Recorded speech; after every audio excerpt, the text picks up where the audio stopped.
Hi, everyone. I'm here to talk to you about how do we do quality assurance at King and how Agile Jenga helped us with our processes. But we don't do quality assurance, we do quality assistance. But who am I to talk to you about this? My name is Ana Carolina. I'm from Brazil, but I lived in Mexico, Chile, Germany, Sweden, and now here in the UK. My fun fact is that I graduated in psychology, so completely different background from this. My first job in the industry was as a QA in Behavior Interactive in Chile 6 years ago, working in Fallout Shelter, so my name is still there, which is pretty cool. And my current one is as a QA in Candy Crush Friends. So quality assistance. To talk to you more about this, I'm actually gonna go through Agile Jenga first, and then you're gonna understand why. So how many of you here played Jenga ever? Cool, nice number. So as you know, it's a tower game. You build a tower, take off the pieces, and as many as you can, and the person that lets the tower falls loses, right? But Agile Jenga is kind of the opposite. The objective is to actually build a tower using all of the 36 pieces that you have in the full stack. The tower must be at least 4 Jenga blocks high, with the pieces standing in the smaller part, and the fastest team wins. So you have a lot of teams to build a competition, so it's more fun. The game rules are, all the pieces of the Jenga must be used. All of them have to be numbered, all of the sides, because you're going to use those as bugs. And each team has to have at least 3 people, so 2 builders and 1 person that's going to be the designated QA. And the game has 4 rounds. Each round has a specific set of instructions and the bugs that you're going to give to the people, which are 4 numbers that you're going to choose between 1 and 36, which are the pieces of the Jenga set. And the only person that can see the rules are the QA. I wish we could have time to play, because it would have been amazing and you would understand this so much better. But anyways, round 1, how it goes? You give the bugs and the QAs, the instructions to the QAs, which are, they cannot show to the builders the bugs, and they can only remove the bugs while they're building the tower once the tower is done. So the builders are going to build the whole tower, and once it's done, the QAs are going to take piece by piece of the bugs. Of course, what's going to happen? Oops. This. Right? The person is going to take off the bugs. It's going to fall, because basically the bugs are going to be the likelihood of them being the most tower part of, well, lower end of the tower is low. So, of course, the tower is going to fall down. And this is basically a waterfall system, right? One person is going to tell everybody else what to do, what is wrong, what is right. And you build the whole tower, QA tests in the end. It's not the greatest model in the world, of course, because you're going to find, if you find the bugs only in the end, obviously this is not good. You're going to have to redo the whole thing. Round 2, you give them the bugs. I didn't put them here because it's an example.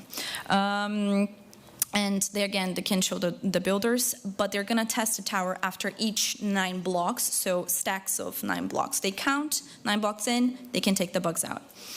And then they can build the tower up to the end. While you're doing the whole rounds, you keep score of the time. This way you can see how faster it's going to start going. And what happens usually in this round is still not the best, right, scenario. You're still checking by stage, which is usually what we do in the industry, right? Quality assurance. You build stage by stage, QA checks this stage by stage. And if you work with Jira and stories and tasks in your industry or in your companies, this is going to be basically checking after the end of each story, or either like a feature, something big. Not the whole game, but something big.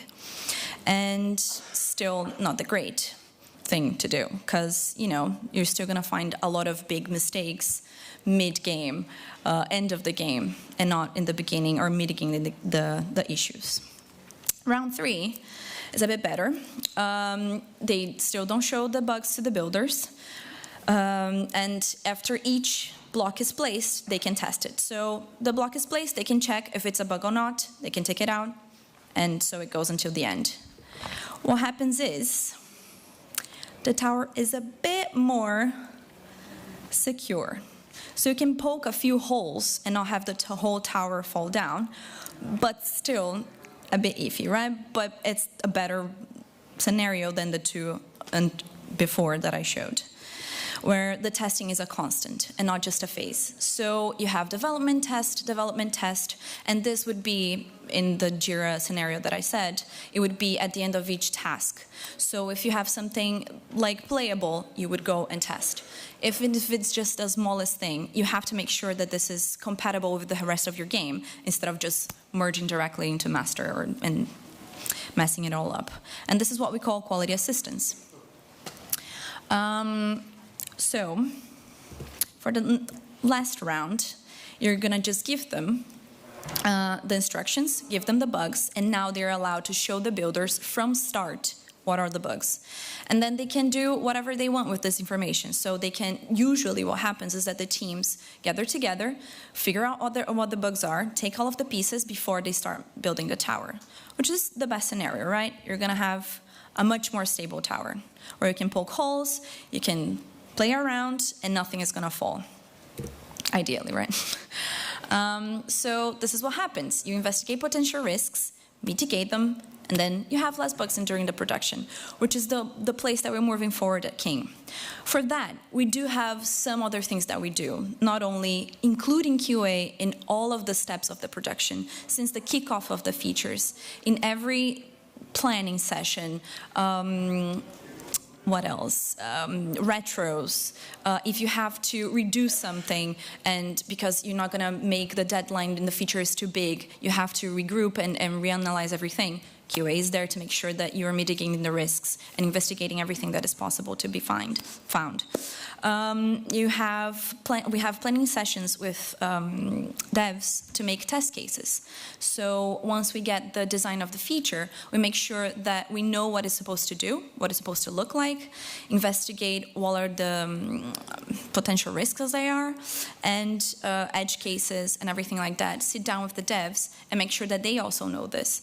We sit down, go through together with like just basically the titles of the test cases to make sure that they know what we're looking for when you're testing the features or the game in general, and that we know what they're making for us to test. And we also do team testings with the whole team. Maybe 50, 60 people at a time. We sit down with them at least an hour a week and test the whole game. It's not such a specific test cases based. It's more of exploratory for each feature that we're making, but just to make sure everybody has that ownership of quality within the game team. So everybody plays the game, everybody knows what we're talking about. Once we get there and have like, oh look, this is not working, or this is not supposed to be like this, everybody knows what's happening. So this is what I leave with you guys as just suggestions. One, have QA in all of kickoff meetings, maybe planning, maybe for feature, a whole game, small things, big things, just have QA there just to make sure that you know what are the risks. Because we are, in the end, the specialists of quality. So, you know, we must be put to use in all of the places that we can. Two, have planning sessions for test cases with the devs, between QA and devs. It's the best scenario because then we know of it being produced, they know what we're going to be looking for, and then we don't have to go back and forth, like, ooh, have you thought about when you're playing offline? Have you thought about when they click here instead of there? And these things can be mitigated early. And then also testing with the whole team is always a plus. It's never a wrong thing to play the game with your whole team. If you have designated QAs for each game, more often than not, what's going to happen is that the QAs mostly just plays the game, nobody else. Maybe a dev or another, sometimes the producer, but it's in the end is mostly the QA. And if you have the whole team playing the game, you're just going to endorse that ownership of quality from the whole team. Everybody's going to see what they're making. Everybody's going to check it out and be like, oh, okay, this is pretty cool. I didn't know this other team was doing that. This is nice. So have playing sessions with your whole team. And that's it. Thank you.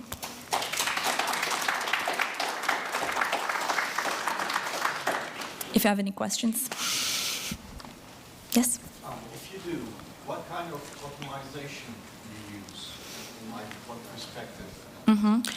Right now, we don't have a lot of automation. Thank you. But if you do, it's mainly for checks on the dev side before they merge everything.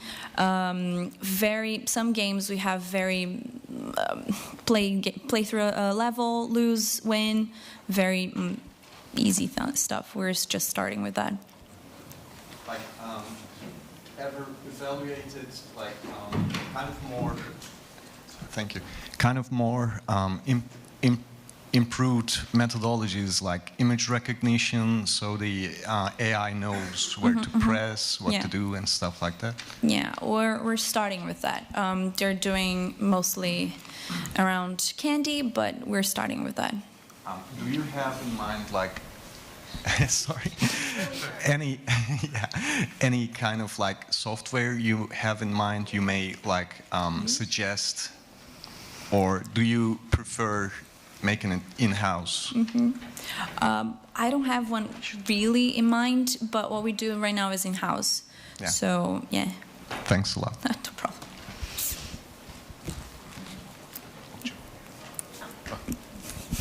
So if a team wanted to kind of move to this method, what is like any major reorganization of that team, or how do you organize the team testing? Like, how does somebody go from what they're doing to maybe using this? Cool.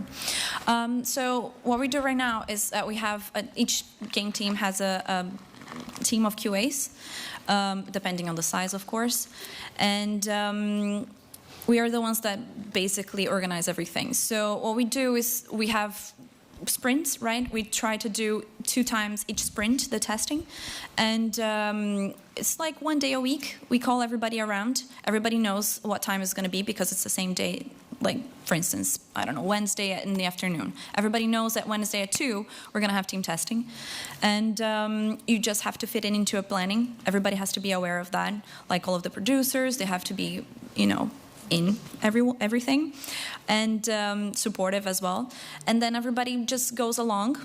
We play. If anyone wants to showcase something that they have done in their particular mini team, they can come and say, look, I have this to be tested.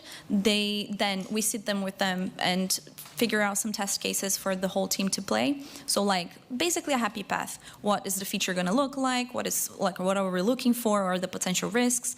And we play together. Like they present the test cases and we sit down, play together. And yeah, usually we have, I don't know, 3 or 4 things being tested at the same time. So we have little groups. And if you're done testing and we have still like, I don't know, 20 minutes, you can play around the game, make sure that the music is on, everything is working like as it should. But that's what we do. And then by the end, we just collect all of the bugs that were found, if there were any, and go with the teams or the people that worked in that particular feature or things that have been tested, make sure that this is something that has to be fixed now, or it can be going to the backlog, and organize that way.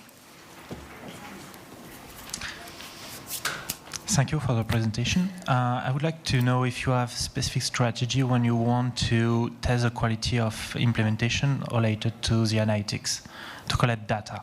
Okay. Sometimes it's not as easy to do that because it's too many people. But yeah, it depends on the data that we're trying to collect. If it's a particular A/B test that it's gonna,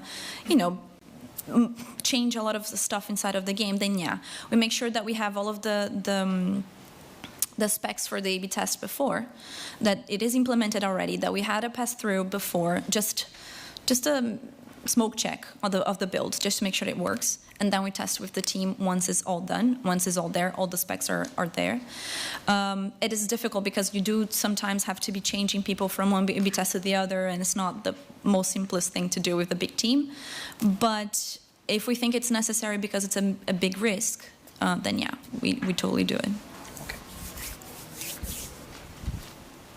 Yeah, thank you. Thank you so much for coming.